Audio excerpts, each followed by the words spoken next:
நல்லவராகவே இருக்கிறார். அவருடைய கிருபை நமக்கு கிடைத்திருக்கிறதா? கிடைத்திருக்கிறது. அவர் நல்லவராக இருக்கிறார். அவர் கிருபையை நமக்கு அளித்திருக்கிறார். கர்த்தருடைய வல்லமையான செய்கைகளை சொல்லி அவருடைய துதியை எல்லாம் பிரஸ்தாபப்படுத்தத்தக்கவன் யார்?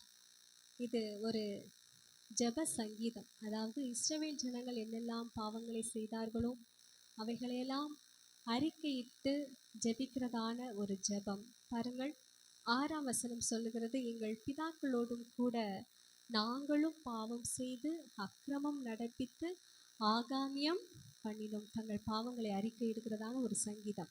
47ஆம் வசனத்தை வாசிக்கின்ற போது, எங்கள் தேவனாகிய கர்த்தாவே, நாங்கள் உமது பரிசுத்த நாமத்தை போற்றி உம்மை துதிக்கிறதில் மேன்மை பாராட்டும்படி எங்களை ரட்சித்து எங்களை ஜாதிகளிலிருந்து சேர்த்தருளும். எங்கள் பிதாக்கள் இப்படியெல்லாம் பாவம் செய்தாங்க, ஆனால் நீர் எங்களை என்ன செய்து கொள்ள வேண்டும்?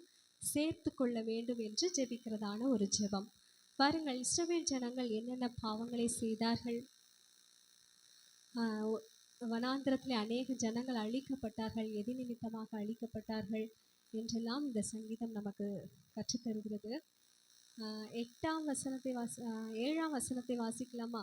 எங்கள் பிதாக்கள் எகிப்திலே உம்முடைய அதிசயங்களை உணராமலும் உம்முடைய கிரியைகளின் திரட்சியை நினையாமலும் போய் சிவந்த சமுத்திர ஓரத்திலே கலகம் பண்ணினார்கள். பாருங்க, எகிப்திலே இஸ்ரவேல் ஜனங்கள் அடிமைகளாக மிகவும் பாடுபட்டார்கள்.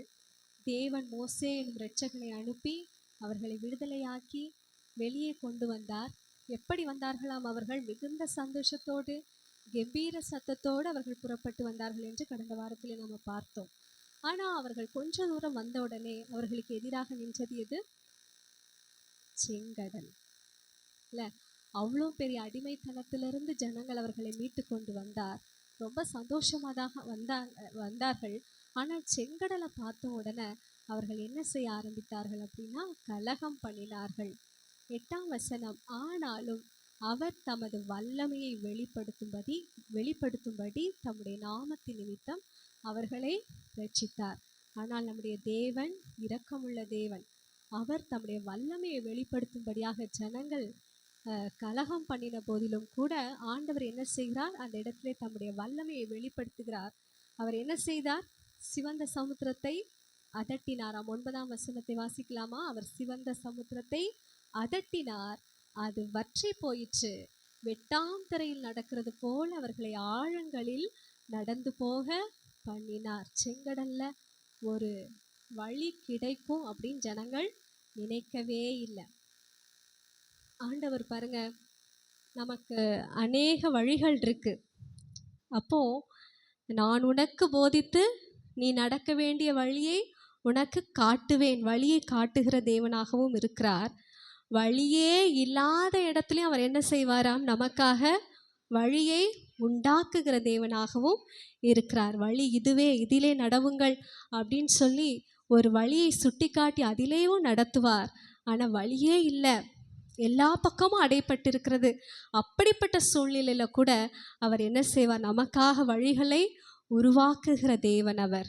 பாருங்க, 10ஆம் வசனம், பகைஞன் கைக்கு அவர்களை விலக்கி ரட்சித்து சத்ருவின் கைக்கு அவர்களை விலக்கி மீட்டார். சத்ருவானவன் அவர்களை தொடாதபடிக்கு அவர்களை என்ன செய்தார்? மீட்டு கொண்டார். அவர்கள் என்ன விதமான பாவங்களை எல்லாம் செய்தார்கள் என்று வரிசையாக சொல்லப்பட்டிருக்கிறது. 13ஆம் வசனம், ஆனாலும் சீக்கிரமாய் அவருடைய கிரியைகளை மறந்தார்கள், அவருடைய ஆலோசனைக்கு அவர்கள் காத்திராமல். ஆனாலும் சீக்கிரமாய் அவருடைய கிரியைகளை என்ன செய்து விட்டார்களாம்? மறந்து போய் விட்டார்களாம். பாருங்க, கர்த்தர் நம்முடைய வாழ்க்கையிலும் எத்தனையோ நன்மைகளை செய்திருக்கிறார். ஆனால் ஒரு பிரச்சனையை பார்க்கும்போது, அடுத்ததாக ஒரு பெரிய பிரச்சனையை பார்க்கும்போது, நமக்கு அதுவரைக்கும் தேவன் செய்த நன்மைகளையெல்லாம் சில நேரத்தில் நாமளும் என்ன செய்து விடுவோம்? மறந்து போகிறோம். நமக்கும் தேவன் மேலே என்ன செய்கிறது? அவிசுவாசம் வந்து விடுகிறது. அதே போலதான் இந்த இஸ்ரவேல் ஜனங்களும் அவருடைய கிரியைகளை என்ன செய்து விட்டார்கள்? மறந்து விட்டார்கள். அவருடைய ஆலோசனைக்கு அவர்கள் என்ன செய்யவில்லை? காத்திருக்கவில்லை. 16ஆம் வசனத்திலே சொல்லப்பட்டிருக்கிறது, பாளையத்தில் அவர்கள் மோசேயின் மேலும் கர்த்தருடைய பரிசுத்தனாகிய ஆரோனின் மேலும் பொறாமை கொண்டார்கள். அவர்களை கஷ்டப்பட்டு வழிநடத்தி கொண்டு வருகிற மோசேயின் மேலே, ஆரோன் மேல் அவர்கள் என்ன செய்கிறார்களாம்? பொறாமை கொள்ளுகிறார்கள். என்ன பொறாமை? தேவன் அவர்களிடத்தில் மட்டும்தான் பேசுவாரா, எங்களிடத்தில் பேச மாட்டாரா என்றெல்லாம் மோசேக்கு விரோதமாக, ஆரோனுக்கு விரோதமாக அவர்கள் பேசுகிறார்கள். அந்த நேரத்தில் ஆண்டவர் என்ன செய்தார்? பூமியை பிளந்து அந்த அவர்களுக்கு விரோதமாக பேசின அந்த தாத்தான் கூட்டம், அபிரான் கூட்டத்தை ஆண்டவர் என்ன செய்தார்? அப்படியே பூமிக்குள்ள அமிழ்த்தி விட்டார். தெரியும்ல இந்த சம்பவங்கள் எல்லாம்? பிள்ளைகள் எல்லாம் சண்டே கிளாஸ்ல படிச்சிருப்பீங்க, அப்படி தானே? படிச்சிருக்கீங்களா இல்லையா? படிச்சிருக்கீங்க தானே? சரி, ஓகே. அடுத்தது 19ஆம் வசனம் சொல்லுகிறது, அவர்கள் ஓரேபிலே ஒரு கன்றுக்குட்டியை உண்டாக்கி வார்ப்பிக்கப்பட்ட விக்கிரகத்தை நமஸ்கரித்தார்கள். தேவாதி தேவன், இந்த உலகத்தையே சிருஷ்டித்த தேவன் அவர்களை வழிநடத்தி வருகிறார். அவர்கள் என்ன செய்கிறார்கள்? ஒரு பொன் கன்றுக்குட்டியை உருவாக்கி இதுதான் எங்களை வழிநடத்தின தெய்வம் என்று அதை நமஸ்கரிக்கிறார்கள். பாருங்க, என்னெல்லாம் பாவங்களை செய்து கொண்டே வருகிறார்கள் இஸ்ரவேல் ஜனங்கள். 22ஆம் வசனம் சொல்கிறது, தங்கள் இரட்சகரான தேவனை அவர்கள் மறந்தார்கள். 24ஆம் வசனம் சொல்லுகிறது, அவருடைய வார்த்தையை விசுவாசியாமல் இச்சிக்கப்பட்ட தேசத்தை அசட்டை பண்ணினார்கள். இப்படி ஒவ்வொரு காரியங்களாக அவர்கள் என்னெல்லாம் செய்தார்கள் என்று சொல்லப்பட்டே வருகிறது. அவர்களை 35ஆம் வசனத்தில் சொல்லப்பட்டிருக்கிறது, ஜாதிகளுடனே கலந்து அவர்கள் கிரியைகளை கற்று அவர்களுடைய விக்கிரகங்களை சேவித்தார்கள். அவைகள் அவர்களுக்கு கண்ணியாயிற்று. மற்ற ஜனங்களோட சேர்ந்து என்ன பண்ணாங்களாம்? அவங்க என்ன செய்கிறார்கள் அதையெல்லாம் இவங்களும் கற்றுக்கொண்டாங்க. அவங்க என்ன விக்கிரகத்தை ஆராதிக்கிறார்களோ அந்த விக்கிரகத்தையே இவர்களும் என்ன செய்ய ஆரம்பித்து விட்டார்கள்? விக்கிரகத்தை ஆராதிக்க ஆரம்பித்து விட்டார்கள். பாருங்க, ஆண்டவருக்கு மிகவும் பிடிக்காத காரியம் விக்கிரக ஆராதனை. ஏன்னா நம்முடைய தேவன் எப்படிப்பட்டவர்? அவர் ஜீவன் உள்ளவர், நம்மை உண்டாக்கினவர், நம்மை சிருஷ்டித்தவர். ஆனால் இந்த ஜனங்கள் என்ன செய்கிறார்கள்? அவர்களா ஒரு தெய்வத்தை உருவாக்கி அதை வணங்கி கொண்டிருக்கிறார்கள். இந்த விக்கிரக ஆராதனையை தேவன் மிகவும் வெறுக்கிறார். இப்படியெல்லாம் செய்கின்ற போது ஜனங்களின் மேலே ஆண்டவருக்கு ரொம்ப கோபம் மூழ்கிறது.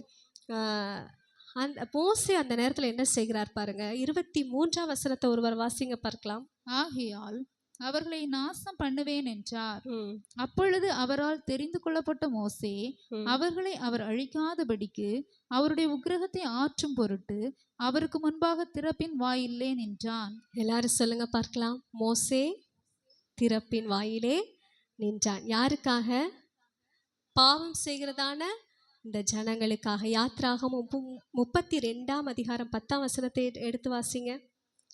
யாத்ராகமம் 32:10.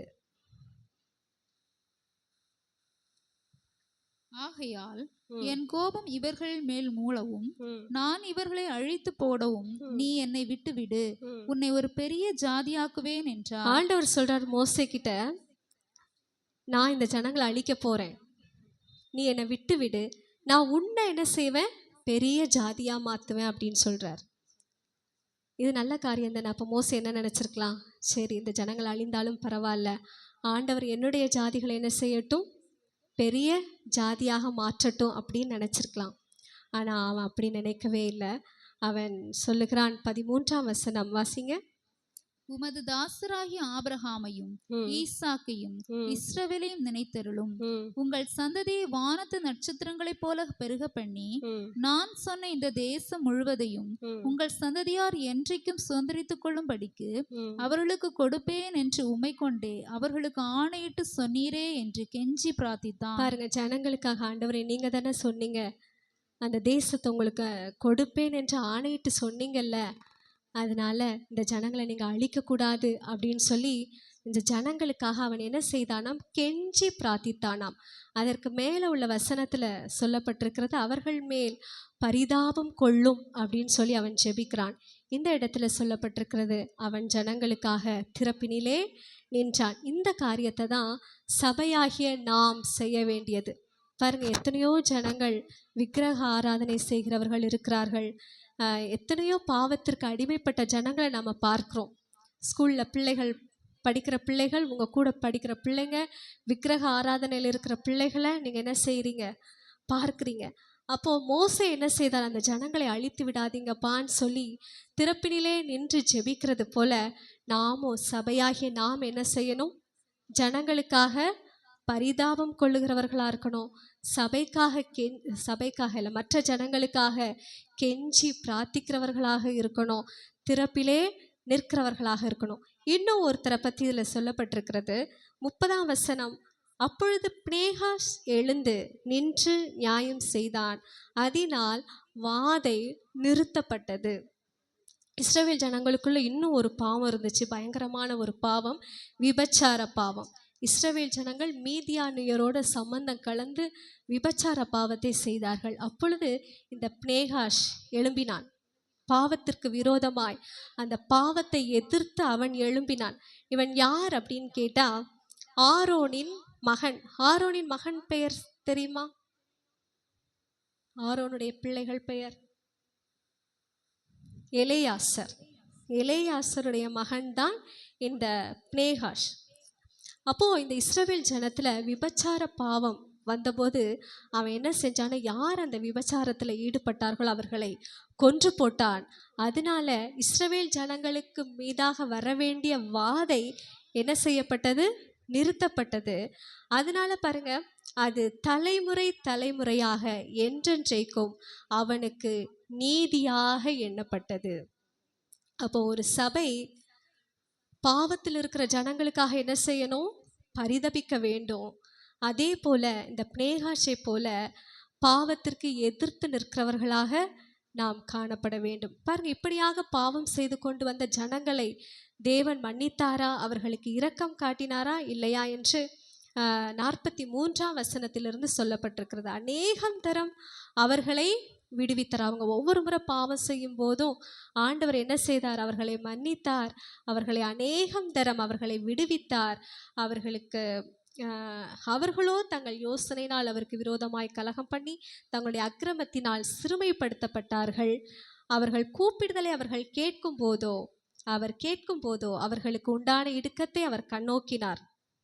எப்பெல்லாம் இஸ்ரவேல் ஜனங்கள் இடுக்கத்திற்குள் இருக்கும்போது, அவங்க கூப்பிடும்போது, ஆபத்து காலத்தில் கூப்பிடும் போதெல்லாம் ஆண்டவர் என்ன செய்தார்? அவர்களுக்கு செவி கொடுத்தார். அவர் எவ்வளவு இரக்கமுள்ள தேவன் பார்த்தீங்களா? அதான் ஆரம்பத்திலே சொல்லப்பட்டிருக்கிறது, கர்த்தரை துதியுங்கள், அவர் நல்லவர், அவர் கிருபை என்றும் உள்ளது. ஆனால் பாவம் செய்யும்போது அதற்கான தண்டனையும் ஆண்டவர் என்ன செய்கிறார்? நமக்கு தருகிறார்.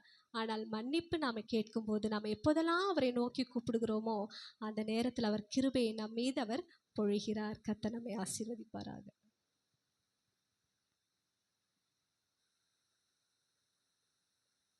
தேவன் கொடுத்த நல்ல சங்கீத பாக விளக்கத்திற்காக தேவனை ஸ்தோத்தரிப்போம். ஸ்தோத்திரம், ஸ்தோத்திரம். இப்போது சாட்சி கொடுக்கிறவர்கள் சாட்சி கொடுக்கலாம். சிறுவர்கள் எழுந்து நின்று பாடல் பாடி வசனம் சொல்வார்கள்.